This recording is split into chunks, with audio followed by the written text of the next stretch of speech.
अवैध पिस्टलसह रेकॉर्डवरील गुन्हेगार जेरबंद. सांगली एलसीबीची धडक कारवाई, एक देशी बनावटीचे पिस्टल आणि जिवंत काडतूस जप्त. सांगली जिल्ह्यात अवैध शस्त्रांविरोधात सुरू असलेल्या विशेष मोहिमेत स्थानिक गुन्हे अन्वेषण शाखेने आणखी एक मोठी कारवाई करत रेकॉर्डवरील गुन्हेगाराला देशी बनावटीच्या पिस्टलसह ताब्यात घेतले आहे.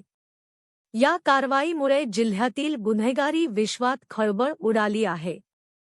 भिलवडी पोलीस ठाण्याच्या हद्दीत नागठाणे फाटा ते वाळवा रोडवरील चोप रस्ता परिसरात आरोपी अनिकेत गुंडा करांडे, वय 24, रा विठ्ठरायची वाडी, ता कवठेमहांकाळ, जी सांगली, हा कमरेला पिस्टल लावून थांबलेला असल्याची गुप्त माहिती स्थानिक गुन्हे अन्वेषण शाखेला मिळाली होती.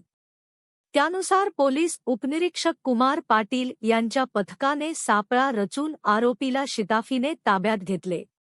50 घेतलेल्या अंगझडतीमध्ये आरोपीकडून 60,000 रुपये किमतीचे एक देशी बनावटीचे पिस्टल आणि 500 रुपये किमतीचे एक जिवंत काडतूस जप्त करण्यात आले. या शस्त्राबाबत कोणताही कायदेशीर परवाना नसल्याचे चौकशीत स्पष्ट झाले. चौकशीदरम्यान आरोपीने हे पिस्टल स्वतःच्या सुरक्षेसाठी अक्षय पाटील, रा डफळापूर, ताजत, याच्याकडून घेतल्याची कबुली दिली. या प्रकरणात अक्षय पाटील हा फरार असून पोलीस त्याचा शोध घेत आहेत.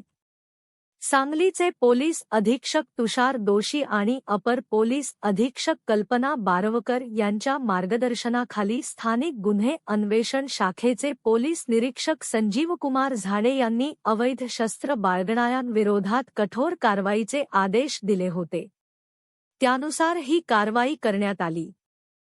या मोहिमेत सहाय्यक पोलीस निरीक्षक भगवान पालवे, पोलीस उपनिरीक्षक कुमार पाटील यांच्यासह एलसीबी, भिलवडी पोलीस ठाणे आणि सायबर पोलीस ठाण्यातील अधिकारी व कर्मचाऱ्यांनी सहभाग घेतला.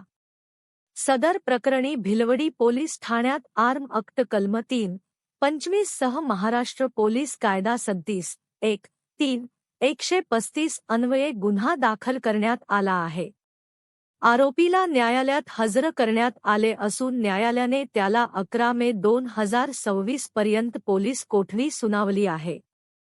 जिल्ह्यात अवैध अग्निशस्त्रे, शस्त्रे आणि शरीराविरुद्ध गंभीर गुन्हे करणाऱ्यांवर अशीच कठोर कारवाई सुरू राहणार असल्याचा इशारा पोलिसांनी दिला आहे.